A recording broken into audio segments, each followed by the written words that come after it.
तो दोस्तों, रामायण को हिंदुओं का प्रमुख धर्म ग्रंथ माना जाता है। वैसे तो रामायण में कई पात्र हैं, लेकिन खासतौर से लोग प्रभु श्री राम से इसे जोड़कर देखते हैं।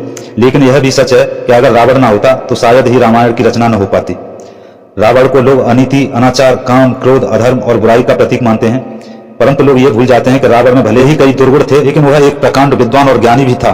पर गलत समय में जन्म लेने के कारण रावण ज्ञानी होते हुए भी राक्षस प्रवृत्ति का हो गया था। आज हम इस वीडियो में आपको बताने जा रहे हैं रावण के जन्म के रहस्य के बारे में। आइए जानते हैं इस वीडियो में। सभी जानते हैं कि रावण लंका का राजा था। लंकापति रावण के जन्म के बारे में कई तरह की पौराणिक कथाओं का विवरण मिलता है, लेकिन वाल्मीकि रामायण के अनुसार रावण ऋषि विश्वश्रवा का पुत्र और पुलत्स्य मुनि का पोता था। कथा के अनुसार माल्यवान, माली और सुमाली नाम के 3 दैत्य हुआ करते थे। इन तीनों ने ब्रह्मा जी की घोर तपस्या की और बलशाली होने का वरदान प्राप्त किया। वरदान प्राप्ति के बाद ये तीनों भाई तीनों लोकों में देवताओं, ऋषि मुनियों पर अत्याचार करने लगे।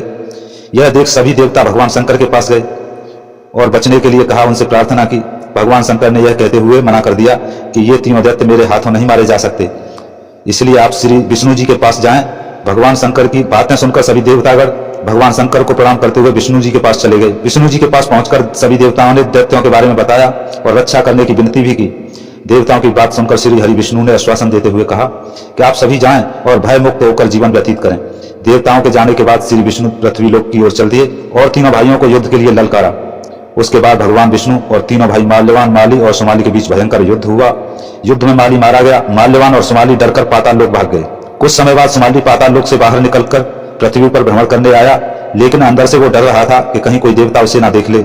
इसी वजह से सुमाली कुछ समय बाद फिर से पाताल लोक चला गया। वापस आकर सुमाली सोचने लगा ऐसा कोई उपाय किया जाए जिससे देवताओं पर विजय मिल सके। फिर सुमाली को लंका नरेश कुबेर का ध्यान आया। तब उसने सोचा कि क्यों न वो अपनी पुत्री का विवाह कुबेर के पिता ऋषि विश्वश्रवा से कर दें, जिससे देवताओं जैसा तेजस्वी पुत्र की प्राप्ति आसानी से हो जाएगी। यही बात उसने अपनी पुत्री केकसी को जाकर बताई। केकसी दैत्य पुत्री होते हुए भी एक धर्मपरायण स्त्री थी, इसलिए केकसी ने अपने पिता की इच्छा को पूरा करना अपना धर्म माना और विवाह के लिए अपनी स्वीकृति दे दी। पिता की आज्ञा पाते ही केकसी ऋषि विश्वश्रवा से मिलने वहां से निकल पड़े, लेकिन पाताल लोक से पृथ्वी पर आने में उसे वक्त लग गया। जब वो ऋषि विश्वश्रवा के आश्रम में पहुंचे तो शाम हो चुकी थी। साथ ही बादलों के गर्जना के साथ बारिश भी हो रही थी। केकसी ने सबसे पहले ऋषि विश्वश्रवा को प्रणाम किया। उसके बाद उसने उनसे विवाह कर पुत्र प्राप्ति की इच्छा प्रकट की।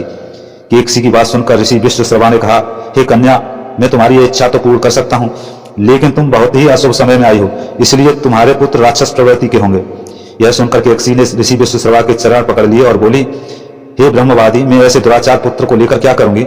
मुझे तो आप जैसा तेजस्वी और ज्ञानी पुत्र चाहिए। केकसी के बार बार विनती करने पर ऋषि विश्वश्रवा ने कहा, चलो मैं तुम्हें एक और पुत्र दूंगा जो मेरी तरह धर्मात्मा हुआ। इस तरह कुछ समय बाद केकसी ने 3 पुत्रों को जन्म दिया। रावण, कुंभकर्ण, विभीषण का जन्म हुआ। और इसी तरह के वीडियो देखने के लिए हमारे चैनल को सब्सक्राइब कर लें।